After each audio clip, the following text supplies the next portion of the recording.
Coucou mon chat, comment tu vas? Est-ce que tu sens la patate là? Est-ce que tu sens l'énergie? Ouais, c'est normal, il fait super beau. C'est enfin l'été, tu peux vraiment officiellement dire que c'est l'été. Mais surtout, il fait chaud. T'as pas chaud toi? Non, arrête de mentir, je sais que tu transpires en vrai. Donc en fait, le problème quand il fait beau, au-delà du fait que tu transpires de partout, que tu sues d'entre les fesses, c'est que ton maquillage dégouline au bout de 30 minutes, mais vraiment dégouline comme deux boules de glace sous 30 degrés au soleil dans un cornet américain. C'est insup. Alors que vraiment, t'as passé 2 fois ce temps-là à te faire un truc, mais de folie. Pour ne plus jamais que ça arrive, là, je te propose un tuto pour t'expliquer comment tu peux faire tenir ton maquillage et rester un peu mat, un peu sec du visage sous 30 degrés. Propulsé par mademoiselle.com. Ah ouais? Oh, ça swing. Donc pour faire tenir mon maquillage, parce que je t'explique, moi j'ai une peau mixte, c'est-à-dire qu'elle est grasse là, elle est grasse ici. Alors je sais pas pourquoi, hein, ça n'arrive qu'à moi, parce que normalement, peau grasse, zone T, tout ça, c'est genre là et là. Moi c'est pas ça, moi c'est ici, ici et le menton. Pourquoi le menton? On ne sait pas. Et du coup, j'ai dû développer des tactiques dignes du FBI, CIA, Force Spéciale, GIGN, tout ce que tu veux. T'es prêt ou pas? Bon bah on y va. Alors en premier, quand je commence à me maquiller, j'utilise toujours une base matifiante et floutante. Enfin, quand je veux que mon visage soit vraiment mat, j'utilise ce type de base. Celle-ci, c'est une base Herborian. On n'a pas besoin d'en mettre beaucoup, hein. C'est vraiment une petite noisette comme ça. Et donc je commence toujours par le nez.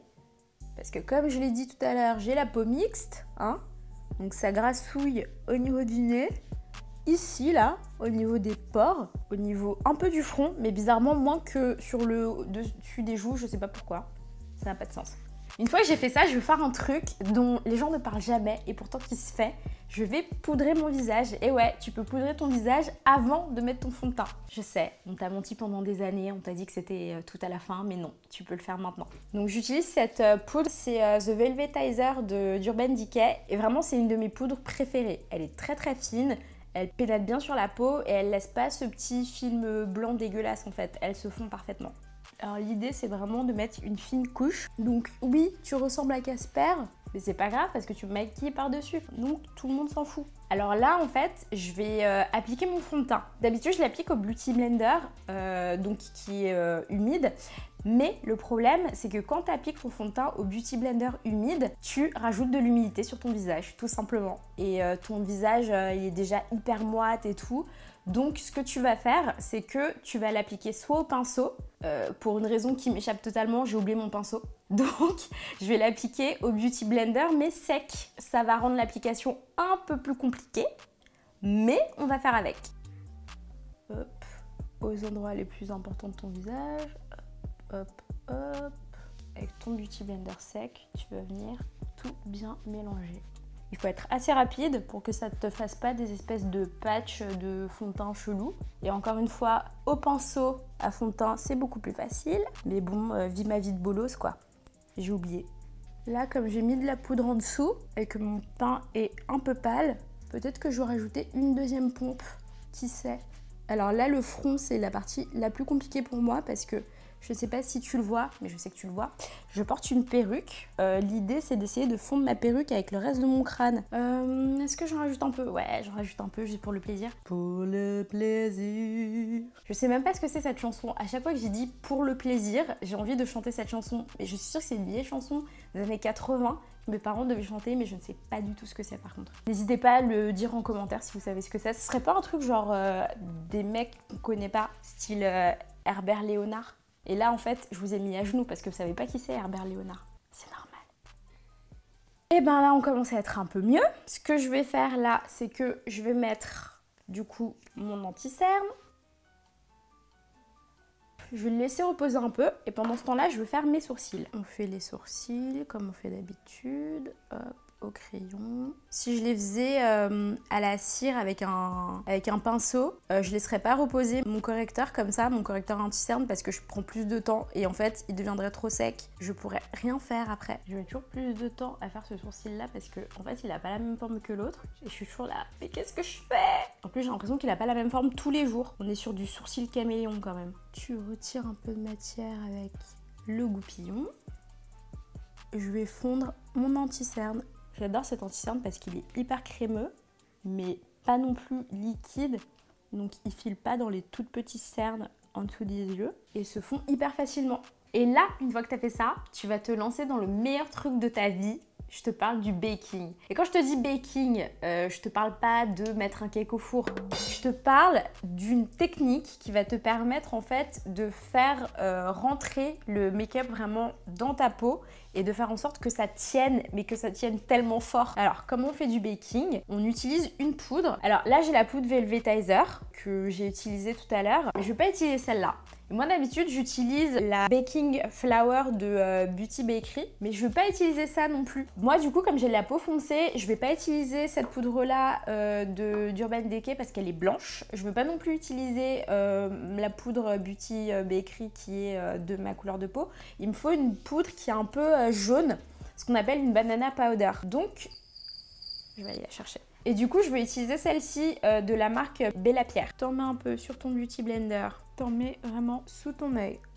Voilà, t'attends un petit peu. Donc pendant ce temps-là, tu fais ce que tu veux. Je pourrais commencer à faire mes yeux maintenant, mais en fait, si je commence à faire mes yeux maintenant, je vais oublier que j'ai ça et je vais le laisser pendant 1 heure. Non, je vais pas faire ça. Attendant, je sais pas, je vais danser.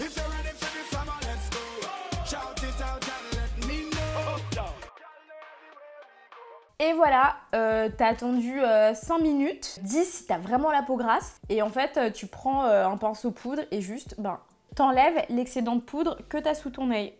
Et là, tu peux mettre ton blush. Donc moi, j'utilise mon blush préféré de NARS, que j'aime tant. Faut pas en mettre trop parce qu'il est hyper pigmenté celui-là.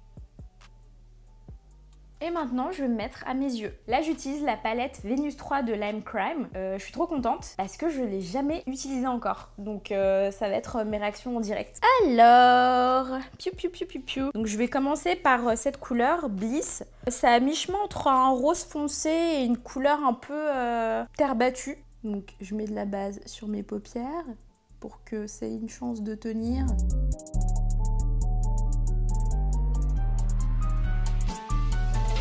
Je suis hyper surprise parce qu'en fait, ce type de couleur là, ça se voit à peu près vite fait sur moi et là, ça se voit mais à fond, c'est trop bien. Après, du coup, je vais prendre Ecstasy qui est ici, donc c'est un brun foncé et je vais venir le mettre dans le creux de la paupière. Ecstasy, c'est pas vraiment la couleur que je croyais, c'est plus de l'aubergine que du brun foncé. Bon, ça me va aussi, hein, mais du coup, au début, j'étais hyper surprise. Mais j'adore les surprises, donc c'est pas grave. Pour l'instant, j'ai pas de chute, donc je suis plutôt contente parce que je me suis quand même donnée sur le reste du visage. Donc, j'aurais été très très triste. Je vais prendre Paradise. Tout ce qu'il y a de plus violet, tout ce qu'il y a de plus pétant. Oh là là, c'est trop beau! Il est un peu holographique et tout. Oh là là, cette tuerie là.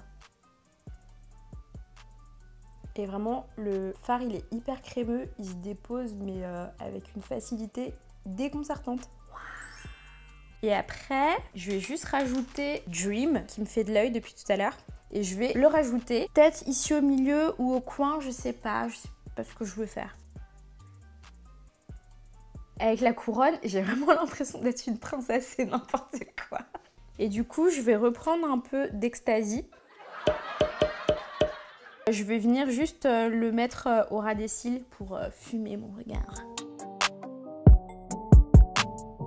Bon, en fait, au début, je voulais rester comme ça. Et en fait, non. J'aime vraiment quand il y a une petite touche de couleur au coin de l'œil.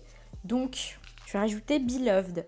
Alors, Beloved, je sais pas trop ce que c'est comme couleur. Je vais découvrir. Et je pensais que ça allait être une espèce de, je sais pas, brun un peu. Et en fait, non, ça a des reflets roses. Je vais juste fondre un peu le tout, pour que ça fasse pas des lignes de démarcation trop violentes. Et une fois que j'ai fait ça, que mon look est fini, je vais utiliser un super truc dont tu as peut-être entendu parler mais tu n'as jamais su vraiment à quoi ça servait. Je vais utiliser un spray fixateur de maquillage. Donc celui-là, je l'ai depuis un certain temps et vraiment je l'aime trop trop trop. C'est le Fix Makeup de Biface. Et en gros, un fixateur de maquillage, ce que ça fait, c'est que ça pousse le maquillage vraiment sur ta peau. Ça fait une espèce de voile de protection. Donc ça protège contre les agressions du monde extérieur. On sait tout ce qui est pollution, tout ça. Et ça lui permet de tenir plus longtemps. C'est un bouclier en fait.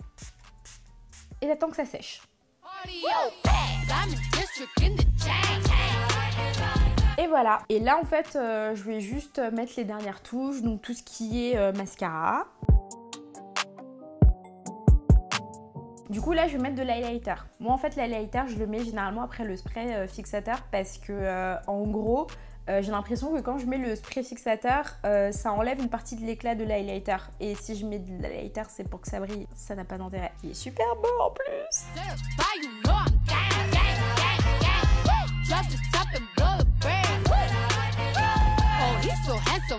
Et en dernier, ce gloss que je n'ai jamais utilisé non plus, donc je sais pas du tout ce que ça va donner. J'aime trop! Du coup voilà, c'est la fin de ce tuto pour faire tenir ton maquillage par temps de chaleur / look de licorne enchantée parce que je savais pas du tout ce que j'allais faire mais je suis plutôt fière du résultat. Pour le spray fixant, donc le spray fixant c'est vraiment un must et c'est encore mieux s'il contient de la protection solaire. Et oui, et te voilà au max pour éviter de briller fort comme un diamant, même si c'est ce que tu es à l'intérieur. Est-ce que tu as aimé ces bons conseils? Est-ce que tu veux d'autres bons conseils? Alors, je t'invite à mettre un pouce bleu, à t'abonner à ma chaîne et même à activer la cloche, comme ça t'en loupes plus aucun. Et je t'embrasse et je te dis à la semaine prochaine. Bisous!